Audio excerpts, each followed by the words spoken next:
والله ما طلعت شمس ولا غربت إلا وأنت العزة عما يصفون وسلام على المرسلين والحمد لله رب العالمين اللهم صل على سيدنا محمد وعلى آل سيدنا محمد وبارك وسلم۔ دین اسلام کی بنیاد 5 ستونوں پر ہے۔ بنی الاسلام علی 5، اس میں ہے ایک ایمان، پھر نماز، پھر روزہ، زکوٰۃ اور حج، یہ 5 اعمال بنتے ہیں۔ ایمان لانے کے بعد سب سے اہم عمل نماز ہے، اور قیامت کے دن سب سے پہلے اسی کے بارے میں پوچھا جائے گا۔ روز محشر کے جہاں گداز بود، اولی پرسش نماز بود، سب سے پہلے نماز کے بارے میں پوچھا جائے گا۔ اور نماز کی پابندی نہ کرنے کی وجہ سے اکثر لوگ جہنم میں جائیں گے۔ چنانچہ قرآن مجید میں اللہ تعالیٰ فرماتے ہیں کہ جہنمیوں کو جہنم کی آگ میں جلتا دیکھ کر فرشتے پوچھیں گے کہ تم کون سا عمل کرتے تھے کہ تم اس بری جگہ جہنم میں آ گئے؟ قالوا لم نک من المصلین، پہلا جواب وہ یہ دیں گے کہ ہم بے نماز تھے۔ تو جہنم میں جانے کی بنیادی وجہ بے نمازی ہونا، اور اعمال بھی ہیں مگر یہ عمل خصوصیت کے ساتھ، اس لیے نماز کو بنانے کی ضرورت ہے۔ نبی علیہ السلام صحابہ کو نماز پڑھ کے دکھاتے تھے اور فرماتے تھے صلو کما رأیتمونی اصلی، کہ جس طرح میں تمہارے سامنے نماز پڑھ رہا ہوں تم بھی اسی طرح نماز پڑھنے کی کوشش کرو۔ تو نماز کو سیکھنا یہ گویا صحابہ کی سنت ہے، انہوں نے نبی علیہ السلام سے سیکھی، اور ہر دور اور ہر زمانے میں مریدین اپنے شیوخ سے نماز سیکھتے رہے۔ آج کے دور میں ہم یہ سمجھتے ہیں کہ شاید بیت کے تعلق کے بعد بس تعویذ دھاگے ہوتے ہیں جن سے کام چلتے ہیں، ایسی بات نہیں ہے۔ شاہ اسماعیل شہید رحمۃ اللہ علیہ جب اپنے شیخ سے بیعت ہوئے تو انہوں نے پوچھا کہ آپ کیسے آئے؟ تو کہا کہ حضرت مجھے صحابہ جیسی نماز پڑھنی سکھا دیجئے۔ یہ بیعت کا اصل مقصد ہے کہ بندے کی نماز سنور جائے، حتیٰ کہ اس کو نماز کی حلاوت نصیب ہو جائے۔ جس طرح ظاہری کھانوں کے اندر لذت ہوتی ہے، بریانی کے اندر اپنی لذت ہے، آئس کریم کے اندر اپنی لذت ہے، مرغ کڑائی کے اندر اپنی لذت ہے، اسی طرح اعمال کی بھی اللہ تعالیٰ نے لذتیں رکھی ہیں۔ اگر انسان کا دل صاف ہو تو وہ ان لذتوں کو محسوس کر سکتا ہے۔ ہم نے دیکھا ہے بعض لوگوں کی لذت کی جو حس ہوتی ہے وہ ختم ہو جاتی ہے، ان کو پتہ ہی نہیں چلتا وہ نمکین چیز کھا رہے ہیں یا میٹھی چیز کھا رہے ہیں۔ وہی حال آج ہمارا ہے کہ اعمال کی لذت کی حس ختم ہو چکی گناہوں کی وجہ سے، پتہ ہی نہیں چلتا ہم نماز پڑھ رہے ہیں یا تلاوت کر رہے ہیں یا ذکر کر رہے ہیں۔ انسان اگر اپنے قلب کی کیفیت کو جانچنا چاہے، اس کا ایک لٹمس ٹیسٹ ہے۔ لٹمس ٹیسٹ کہتے ہیں کہ آپ کے پاس ایک چھوٹی سی کوئی یعنی پرزہ ہے کاغذ کا، اس کو آپ ڈبوئیں سولوشن میں اور پھر بتا دیں کہ جی اب شوگر کم ہے، شوگر زیادہ ہے، فلاں ہے فلاں ہے، آسانی سے پتہ چل جاتا ہے۔ حسن بصری رحمۃ اللہ فرمایا کرتے تھے کہ ہر انسان اپنے دل کی کیفیت کو جانچ سکتا ہے 3 اعمال کو دیکھے۔ اگر اس کا دل ذکر میں لگتا ہے، دل چاہتا ہے کہ مجھے ٹائم ملے، میں لمبا مراقبہ کروں، میں لمبا بیٹھ کے لا الہ الا اللہ کی تحلیل کے ساتھ ذکر کروں، اگر دل اس کے لیے ترستا ہے کہ مجھے ایسا ٹائم ملے، تو اس کا مطلب ہے ذکر کی لذت ہے۔ اور اگر مراقبے میں بیٹھنے کو دل ہی نہ کرے یا مراقبے میں بیٹھتے ہی دنیا کے خیالات، شیطانی شہوانی خیالات، اس کا مطلب یہ کہ ذکر کی لذت حاصل نہیں ہے۔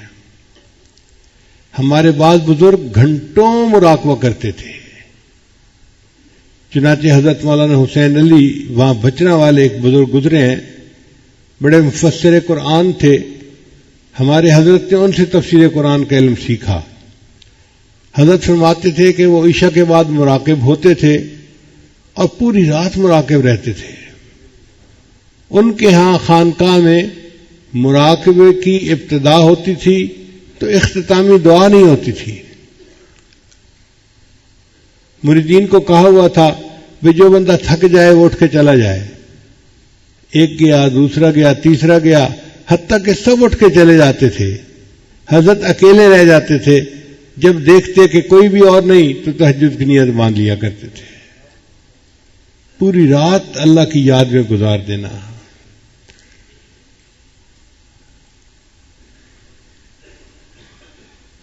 مصر کے ایک بڑے بزرگ گزرے ہیں، سید بدوی رحمت اللہ علیہ۔ ان کے بارے میں آتا ہے کہ وہ 40 دن کا مراقبہ کیا کرتے تھے۔ تو مجھے حیرت ہوئی کہ 40 دن کا، تو کتاب میں تفصیل لکھی ہوئی تھی کہ وہ صرف نماز کے لیے اٹھتے تھے اور جماعت کے ساتھ نماز پڑھ کے پھر مراقب، یا کسی وقت بھوک پیاس کی وجہ سے اٹھتے تھے اور کھانا کھا کے پھر مراقب۔ 40 دن وہ مراقبے ہی کی صورت میں گزارا کرتے تھے، اور اس کی وجہ سے ان کے چہرے پہ اتنا نور آ گیا تھا کہ لوگ ان کے چہرے کی نورانیت کو دیکھ نہیں سکتے تھے۔ تو آخری عمر میں وہ چہرے کو چھپایا کرتے تھے، جیسے عورتیں چہرے پہ نقاب رکھتی ہیں نا پردے کی وجہ سے، وہ اس طرح چہرے پہ نقاب رکھتے تھے۔ ایک مرتبہ ان کے خادم نے کہا کہ مجھے اتنا عرصہ ہو گیا خدمت کرتے ہوئے، آپ مجھ سے بھی چہرہ چھپاتے ہیں، مجھے تو اپنا چہرہ چھپا دیجیے۔ تو انہوں نے چہرے سے نقاب ہٹایا تو ان کا مرید جو تھا وہ وہیں غش کھا کر گرا، بے ہوش ہو گیا۔ اور یہی حال حضرت موسیٰ علیہ السلام کا تھا، جب ان پر تجلی پڑی تھی اس کے بعد لوگ ان کے چہرے کی نورانیت کو دیکھ نہیں سکتے تھے۔ تو سید بدوی رحمت اللہ علیہ کی بھی کیفیت یہی تھی، اتنا اللہ کا ذکر کرتے تھے کہ 40 دن تک مراقبہ کرتے تھے، اور بعض ہمارے بزرگ پوری پوری رات مراقبہ کرتے تھے۔ کیوں؟ ان کو ذکر کی لذت ملتی تھی۔ اللہ کے بڑے مزے جو بھی چاہے وہ چکھ لے، یہ تو کر کے دیکھنے کا کام ہے۔ اگر شروع میں لذت محسوس نہیں ہوتی تو استغفار کریں، اللہ سے دعائیں مانگیں اور کوشش کریں، چند دنوں کے اندر ذکر کی لذت ملنی شروع ہو جائے گی۔ پھر ایسا مزہ آئے گا کہ دل چاہے گا کہ میں مراقبے میں بیٹھوں اور کوئی مجھے ڈسٹرب نہ کرے۔ ایسے بھی لوگ ہیں دنیا میں جو روزانہ کے معاملات کرنے سے پہلے 2 رکعت نفل پڑھتے ہیں، یا اللہ اب میں معاملات میں بیٹھ رہا ہوں، کوئی بندہ نہ آ جائے جو مجھے ڈسٹرب کرے۔ تو گھنٹوں ذکر کرنا مشکل نہیں ہے، مگر اس کی لذت مل جائے تو۔ آج بچوں کو دیکھو، آئی پیڈ کے اوپر گھنٹہ 2 گھنٹے بیٹھنا کوئی مشکل نہیں ان کے لیے۔ اگر ایک بچے کو آئی پیڈ پہ تصویریں دیکھنے کا اتنا مزہ آتا ہے تو اللہ والے جو ذکر میں بیٹھتے ہیں ان کو بھی اپنے دل کی سکرین پہ پتہ نہیں کیا دیکھنے کا مزہ آتا ہے۔ رہوں بیٹھا میں اپنا سر جھکا کر،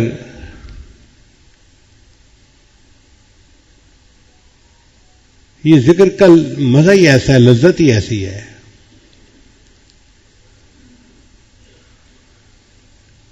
ویسے ایک دستور ہے کہ دنیا میں کسی بھی بڑے آدمی کو آپ ملنے کے لیے جائیں تو آپ کو انتظار میں بیٹھنا پڑے گا۔ مثلاً آپ جائیں جی میں پولیس کے بڑے سے ملنا ہے، تو یہ نہیں ہو سکتا کہ آپ جائیں اور سیدھا دفتر میں اس کے سامنے جا کے بیٹھ جائیں۔ آپ کو دفتر کے بعد انتظار کرنا پڑے گا، جی صاحب میٹنگ میں ہے، فارغ ہوں گے آپ سے بات کریں گے۔ آپ کسی بڑے مفتی کے پاس جائیں، کسی بڑے آدمی کے پاس جائیں، جس بڑے کے پاس بھی جائیں گے آپ کو انتظار کرنا پڑے گا۔ اور اگر کوئی وی وی آئی پی پرسنالٹی ہے جیسے ملک کا صدر ہوتا ہے تو پھر تو آپ کو ہو سکتا ہے مہینوں انتظار کرنا پڑے. تو جس طرح دنیا کے کسی بڑے سے ملنے کے لیے انتظار کرنا پڑتا ہے، اللہ تعالیٰ کا دیدار پانے کے لیے بھی بندے کو انتظار کرنا پڑتا ہے. اب یہ انتظار دنیا میں اگر شروع کر دیں تو ہر روز آدھے گھنٹے کا مراقبہ، 1 گھنٹے کا مراقبہ، میرے وہ جو انتظار کا ٹائم ہے وہ پورا ہوتا جا رہا ہے. اگر دنیا میں اس نے انتظار کا ٹائم مکمل کر لیا، اللہ اس کو قیامت کے دن اپنا دیدار عطا فرما دیں گے. اور اگر دنیا میں یہ عمل نہ کر سکا تو پھر اس کو آگے جا کر انتظار کرنا پڑے گا، پھر اس کو اللہ تعالیٰ جنت دیں گے اور اپنا دیدار عطا فرمائیں گے. لیکن بڑے کے ملاقات سے پہلے انتظار کی گھڑیاں پوری کرنی پڑتی ہیں، انہی کا نام مراقبہ ہے. ہم مراقبے کو اس نیت کے ساتھ کریں، اللہ میں آپ کا دیدار چاہتا ہوں اور اس کے لیے یہ جو انتظار کی گھڑیاں ہیں میں دنیا میں پوری کر رہا ہوں. آج آدھا گھنٹہ، 15 منٹ، 1 گھنٹہ، 2 گھنٹے، اللہ یہ گھنٹوں کیا چیز ہے. آپ دیدار کا وعدہ تو کریں، پوری زندگی لگانے کو تیار ہوں.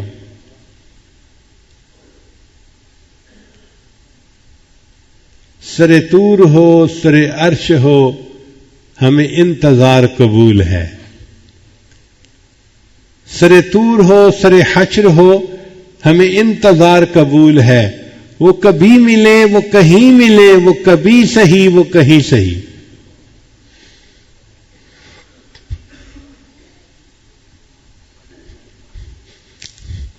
اللہ آپ ملنے کا وعدہ تو کریں،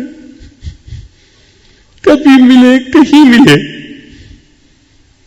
ہم اس کے لیے تیار ہیں. تو جب دل کی یہ کیفیت ہوگی پھر ذکر میں بیٹھنا مشکل نہیں ہوگا. انسان مصروفیات میں سے ٹائم نکال لے گا اور کچھ نہ کچھ وقت نکال کے روزانہ اللہ کی یاد میں بیٹھے گا. جس طرح ذکر کی لذت ہے اسی طرح اللہ کے قرآن پڑھنے کی بھی لذت ہے، مگر وہ لذت ہر بندہ نہیں محسوس کر سکتا. جس طرح نابالغ بچہ بلوغ کی لذت سے واقف نہیں ہو سکتا، جو انسان اپنے دل کی صفائی نہ کرے وہ قرآن کی لذت سے واقف نہیں ہو سکتا. اور جن کو لذت آتی ہے وہ پوری پوری رات قرآن کی تلاوت کرتے ہیں. اللہ کے محبوب صلی اللہ علیہ وسلم پوری رات قرآن مجید کی تلاوت میں گزار دیتے تھے. سیدہ صدیقہ رضی اللہ تعالیٰ عنہ ایک پوری رات قرآن پاک کی آیت پڑھتی رہیں، وَبَدَا لَهُم مِّنَ اللَّهِ مَا لَمْ يَكُونُوا يَحْتَسِبُونَ. سیدنا صدیق اکبر کا بھی یہی حال تھا، سیدنا عمر فاروق کا بھی. امام اعظم حنیفہ رحمۃ اللہ علیہ بھی پوری پوری رات قرآن کی تلاوت کرتے رہتے تھے. عشاء کے وضو سے فجر کی نماز پڑھا کرتے تھے، ان کو لذت ملتی تھی. تذکرۃ الحفاظ ایک کتاب ہے جس میں قرآن مجید کے حفاظ کے واقعات ہیں. اس میں نے ایک عجیب واقعہ پڑھا. لکھا ہوا تھا کہ ایک نوجوان کی شادی ہوئی تو پہلی رات وہ بیوی سے ملاقات کے لیے کمرے میں گیا، ایک دوسرے کے ساتھ سلام کیا اور میاں بیوی دونوں نے یہ فیصلہ کیا کہ ہم 2 رکعت نفل پہلے پڑھ لیتے ہیں پھر آپس میں ملاقات کریں گے. چنانچہ خاوند نے مصلی پہ نیت باندھ لی اور بیوی نے ذرا پیچھے نیت باندھ لی. اب یہ بچہ پوری رات عبادت کرنے کا عادی تھا. جب اس نے قرآن مجید کی تلاوت شروع کی تو اس کو مزہ آیا، لطف آیا. یہ قرآن مجید پڑھتا رہا حتیٰ کہ فجر کی اذان کا وقت ہو گیا. جب سلام پھیرا تو اس وقت اس کو محسوس ہوا اور میری تو شادی کی پہلی رات تھی اور بیوی تو میرے پیچھے بیٹھے میرا انتظار کر رہی ہے. بیوی نے بھی کہا آپ خود بھی تھکے اور آپ نے مجھے بھی ساری رات تھکا دیا. تو وہ نوجوان کہنے لگا اچھا میں فجر کی نماز پڑھنے جاتا ہوں، واپس آؤں گا پھر ہم ملاقات کر لیں گے. فجر کی نماز پڑھی تو دوستوں سے ملاقات ہو گئی. تو نوجوان بچے آپس میں باتیں تو کرتے ہی ہیں. کسی نے کہا بتاؤ بھائی بیوی سے ملاقات ہوئی تو کیسی بیوی ملی تمہیں؟ وہ سچ کا زمانہ تھا، جھوٹ نہیں بولتے تھے. اس نے کہا جی میری تو بیوی سے ملاقات ہی نہیں ہوئی. وہ کہنے لگے تو بھی کیسا مرد ہے کہ بیوی ساری رات تیرے پاس رہی، تیرے کمرے میں رہی، اور تو کہتا ہے کہ ملاقات کا وقت ہی نہ ملا. اس وقت اس نے کہا کہ اللہ کی قسم میں نے 2 رکعت نفل کی نیت باندھی تھی، قرآن مجید کی لذت مجھے ایسی ملی ذہن سے خیال ہی نکل گیا کہ بیوی انتظار میں بیٹھی ہوئی ہے. تو ذکر کی اپنی لذت ہے، قرآن مجید کی اپنی لذت ہے، اور نماز کی اپنی لذت ہے. سب سے پہلے درجے پر ہے ذکر کی لذت، پھر اس سے اونچے درجے پہ ہے قرآن مجید کی لذت، اور اس سے بھی اونچے درجے پہ ہے نماز کی لذت. ذکر کی لذت ایسی ہے جیسے کوئی دور سے بیٹھ کے محبوب کو یاد کرتا ہے، اس کو بھی مزہ آتا ہے. جو دور سے بیٹھا اپنے محبوب کے خیالات میں مگن ہے اس کو مزہ آتا ہے. ذکر کی لذت ایسے ہی ہے. اور قرآن مجید کی لذت ایسے ہے جیسے کوئی اپنے دوست سے ٹیلی فون پہ گفتگو کر رہا ہو. تو یاد کرنے کا مزہ کم ہے، گفتگو کرنے کا مزہ اس سے زیادہ ہے. اور نماز کی لذت ایسے ہے جیسے محبوب کے سامنے بیٹھ کے اس کا دیدار کر رہا ہو اور بات چیت کر رہا ہو، اس کا مزہ سب سے زیادہ ہے. تو نماز کی کیفیت ہے کہ جیسے بندہ اللہ کا دیدار کر رہا ہے اور اس سے ہم کلامی بھی کر رہا ہے. اس لیے نبی صاحب نے فرمایا ان تعبد اللہ کا انک تراہ، تو اللہ کی عبادت ایسے کر جیسے تو اسے دیکھتا ہے. فإن لم تکن تراہ فإنہ یراک، اور اگر تیری یہ کیفیت نہیں تو کم از کم اتنی کیفیت حاصل کر لے کہ اللہ تجھے دیکھ رہا ہے، تو اللہ کے سامنے کھڑا ہے. ایسی نماز کو بنانا ہم میں سے ہر بندے کے لیے لازم ہے. اب یہ نماز کیسے بنائیں، اس کے لیے فکر مند ہونے کی ضرورت ہے. سب سے پہلی بات کہ ذکر کثرت کے ساتھ کیا جائے. جتنا ذکر کثرت کے ساتھ کریں گے اتنا نماز کی کیفیت بہتر ہو جائے گی. دوسری بات کہ نماز کا ترجمہ آنا چاہیے ہر لفظ کا، تاکہ جب آدمی نماز کے الفاظ پڑھ رہا ہے تو صرف الفاظ ہی نہ پڑھے، ان الفاظ کے پیچھے ایک کیفیت ہے وہ حاصل ہونی چاہیے. اور تیسرا یہ کہ اپنی نگاہوں کو کنٹرول رکھے. قیام میں نگاہیں سجدے پر ہوں، رکوع میں پاؤں کے انگوٹھوں پر، سجدے میں ناک کے اوپر، اور اتحیات میں اپنے دامن کے اوپر. اگر نماز میں ترجمے کا خیال رکھے، نگاہوں کا خیال رکھے، اور پھر اللہ کی طرف متوجہ ہونے کی کوشش کرے تو نماز کی لذت آسانی سے حاصل ہو جاتی ہے. یہ کوئی اچیویبل چیز ہے، ان اچیویبل چیز نہیں ہے. خوش نصیب ہیں وہ لوگ جو دنیا میں نماز پڑھنے کی لذت کو پا لیتے ہیں، پھر وہ بہانے ڈھونڈتے ہیں. 5 فرض نمازوں سے ان کی محبت کا جذبہ ٹھنڈا نہیں ہوتا، وہ اللہ سے ملاقات کے لیے بہانے ڈھونڈتے ہیں. اشراق پڑھ لو جی، چاشت پڑھ لو جی، اوابین پڑھ لو جی، تہجد پڑھ لو، اور جی صلاۃ الحاجت پڑھ رہا ہوں، میں تو تحیۃ الوضو پڑھ رہا ہوں، میں تو تحیۃ المسجد پڑھ رہا ہوں. یہ اصل میں سب نوافل بہانہ ہیں اللہ سے ملاقات کے. جیسے بچوں کو وقت ملتا ہے نا تو 5 منٹ بھی ملے وہ اپنا فون آئی پیڈ کھول کے بیٹھ جاتے ہیں. ایسے اس بندے کی کیفیت ہوتی ہے. اس کو چند منٹ ملتے ہیں، یہ فوراً نماز کے چند نفل پڑھ لیتا ہے چونکہ اس کو مزہ آ رہا ہوتا ہے. آج کل ہم نماز پڑھتے ہیں مزدور کی نماز. آپ دیکھیں گھر میں ایک مزدور لائیں کہ جی پتھر توڑنے ہیں، تو مزدور آئے گا، پتھر توڑے گا، اور رات کو جاتے ہوئے آپ سے 500 روپیہ مزدوری کا لے کے چلا جائے گا. لیکن اس مزدور کو پتھر کے توڑنے میں کوئی مزہ نہیں آ رہا. ایک مزدوری ہے جو بیٹھا سارا دن کر رہا ہے, اور ایک آدمی دنیا میں گزرا ہے, اس کا نام تھا فرہاد. اس کو شیریں سے محبت تھی اور اس کا دل چاہتا تھا کہ شیریں مجھے مل جائے. تو اس کو کسی نے شرط لگا دی کہ اگر تم پہاڑ کھودو اور اس میں سے نہر کوئی نکل آئے پانی کی تو پھر تمہیں نکاح کر دیا جائے گا. اب وہ فرہاد پتھر توڑتا تھا, مگر پتھر توڑنے میں اس کے ساتھ ایک لذت وابستہ تھی کہ مجھے میرا محبوب مل جائے گا. ہر ضرب تیشا کیفے وصال دوست. وہ جو کلہاڑا مارتا تھا پتھر کے اوپر تو ہر ضرب لگانے پر اس کو ایسے لگتا تھا جیسے مجھے میرے دوست کے وصل کا مزہ مل رہا ہے. ہر ضرب تیشا کیفے وصال دوست. فرہاد میں جو بات ہے مزدور میں نہیں. آج ہم مزدور کی نمازیں کھڑے پڑھ رہے ہیں, کاش کہ اللہ ہمیں فرہاد کی نمازیں پڑھنے کی توفیق عطا فرمائے.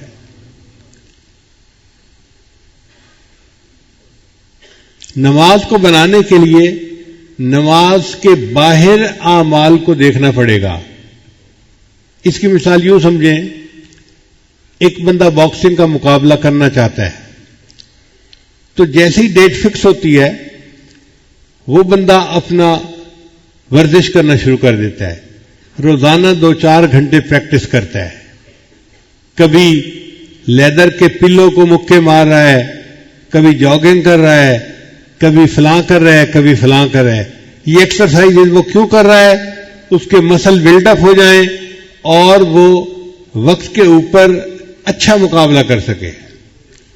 جتنی اچھی اس نے ایکسرسائز باہر کی ہوگی اتنا اچھا اس کی پرفارمنس رنگ کے اندر ہوگی. اور اگر کوئی بندہ مقابلہ تو سیٹ کر لے پھر سویا پڑا ہو, اب اس سے کوئی پوچھے بھئی تمہارا مقابلہ ہے, اور جی جب میں رنگ میں جاؤں گا تو دیکھی جائے گی, آپ بتائیں اس کا کیا حال ہوگا؟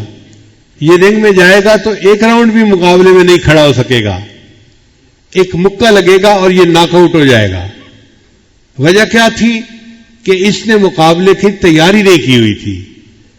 اسی طرح ہم لوگ اگر اپنی نماز بنانا چاہتے ہیں تو ہمیں نماز کے باہر تیاری کرنی پڑے گی. اور نماز کے باہر تیاری کیا ہے؟ ذکر کی کثرت کرنا, مسنون دعائیں پڑھنا, گناہوں سے بچنا. یہ نماز کے باہر کی تیاری ہے. اب جو بندہ ذکر میں لگا ہوا ہے تو 80-90% اس کی توجہ اللہ تو پہلے بنی ہوتی ہے. پھر جب مصلی پہ کھڑا ہو کے اللہ اکبر کہتا ہے تو 90% کا 100% ہو جانا کوئی مشکل کام نہیں ہوتا. ہم غفلت کی زندگی گزارتے پھر رہے ہوتے ہیں, مصلی پہ آ کے اللہ اکبر کہتے ہیں, تو ایسے تو نہیں ہو سکتا کہ غفلت سے یکدم ہمیں حضوری کی کیفیت حاصل ہو جائے. آپ فرق کا اندازہ لگائیں نا. ایک ہماری زندگی ہے کہ نماز کے دوران بھی اللہ سے غافل ہیں, حالت نماز میں بھی دنیا کے خیالات ہیں, حالت نماز میں بھی بندوں کے خیالات ہیں, نماز میں کھڑے ہوئے بھی اللہ سے غافل ہیں. اور ایک اللہ کے وہ بندے ہیں جو بازار میں بیٹھے ہیں, خرید و فروخت کر رہے ہیں. اللہ فرماتے ہیں رجال اللہ تلہیہم تجارت ولا بیع عن ذکر اللہ. ان کو تجارت اور خرید و فروخت اللہ کے ذکر سے غافل نہیں کرتی. ایک وہ بلندی دیکھیں کہ تجارت کرتے ہوئے بھی اللہ سے غافل نہیں ہوتے, اور ایک ہم ہیں کہ نماز کی حالت میں کھڑے ہوئے اللہ سے غافل ہیں. اب ہیں کہاں اور پہنچنا کہاں ہے؟ اس لیے ہمیں چاہیے کہ ہم کثرت کے ساتھ ذکر کریں تاکہ ہمیں ذکر کی لذت نصیب ہو, پھر ہمیں قرآن مجید کی تلاوت کی لذت نصیب ہو, اور پھر ہمیں نماز کی لذت نصیب ہو. جس بندے نے دنیا میں نماز بنا لی وہ گویا کامیاب ہو گیا. اللہ تعالیٰ نے قرآن مجید میں 700 سے زیادہ دفعہ فرمایا ہے اقیموا الصلاۃ, نماز قائم کرو، نماز قائم کرو، نماز قائم کرو. ہم بچے کو ایک کام ایک دفعہ کہہ دینا تو سمجھتے ہیں ایک دفعہ کہہ دیا کافی ہے. ہماری کیا حالت ہے؟ اللہ تعالیٰ ہے، وہ مالک الملک ہیں. وہ ایک دفعہ کہہ دیتے بندوں کے لیے کافی تھا، یہ کہہ دیا. اس نے 700 مرتبہ اس بات کو ریپیٹ کیا، نماز قائم کرو، نماز قائم کرو. تو اس کا مطلب ہے کہ نماز کی کوئی اہمیت ہے نا. امام ربانی مجدد الثانی رحمۃ اللہ فرماتے ہیں کہ جنت میں جنتیوں کو اللہ کا دیدار نصیب ہوگا. جنت میں جنتیوں کو کڑی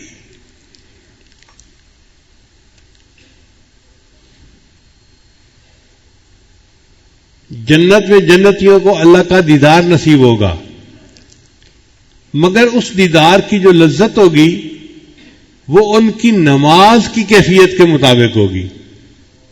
اگر وہ دنیا میں ایسی نماز پڑھتے تھے جس میں خیالات ہی آ رہے ہیں، ان کو اللہ کا دیدار تو ہوگا مگر محبوب کے چہرے پر پردے ہوں. اب ایک دلہن بیٹھی ہے جس کے چہرے پر پردے ہیں اور ایک دلہن ہے جو پردے ہٹا کے بیٹھی ہے، تو کتنا فرق ہے. تو یہ جو دنیا میں ہمارے نماز کے خیالات ہیں، یہ جنت میں پردے بن جائیں گے بندے اور اللہ کے چہرے کے درمیان. تو کیا لذت ملی اس بندے کو. اور جو لوگ دنیا میں ایسی نماز پڑھتے ہوں گے کہ نماز میں ان کو کسی کا خیال نہیں آتا ہوگا، ساری توجہ اللہ کی طرف رہتی ہوگی، اللہ تعالیٰ اس کو ایسی تجلی عطا فرمائیں گے کہ وہ اللہ کے چہرے کو بغیر کسی پردے کے دیکھے گا.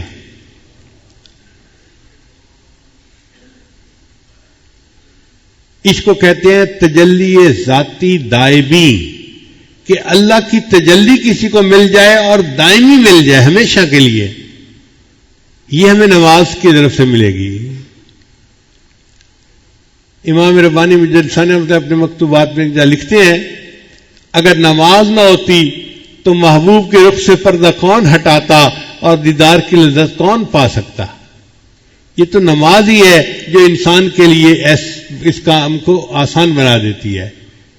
اور وہ فرماتے ہیں کہ جو لوگ قوالیوں میں اور ادھر ادھر کے کاموں میں لگے ہوتے ہیں، اصل وجہ یہ کہ ان کو نماز کی لذت حاصل نہیں ہوئی ہوتی، اس لیے ان کو غنا میں سکون ملتا ہے، ان کو نعتوں میں اور پڑھنے میں اور اشعار میں سکون ملتا ہے. جن کو نماز میں لذت ملتی ہے ان کو پھر کوئی اشعار سننے کی ضرورت پیش نہیں آتی. تو ہم اپنی نماز کو بنائیں تاکہ ہمیں اللہ تعالیٰ کے ہاں کامیابی نصیب ہو، اور قیامت کے دن جب اللہ کے حضور پیش ہوں تو اللہ تعالیٰ ہماری نماز کو دیکھ کے خوش ہو جائیں. بیعت ہونے کا اصل مقصد بھی یہی ہے، اور اسی کے لیے محنت کرنی چاہیے. اور جو بندہ محنت کرتا ہے اللہ اس کو اس کی مراد عطا فرما دیتے ہیں. دعا ہے اللہ تعالیٰ ہماری نمازوں کو حضور والی نمازیں بنا دے، نور والی نمازیں بنا دے، اور غفلت سے اللہ ہماری جان چھڑا دے، اور اللہ تعالیٰ ہمیں اپنے ذاکر بندوں میں شامل فرمائے. وآخر دعوانا ان الحمد للہ رب العالمین.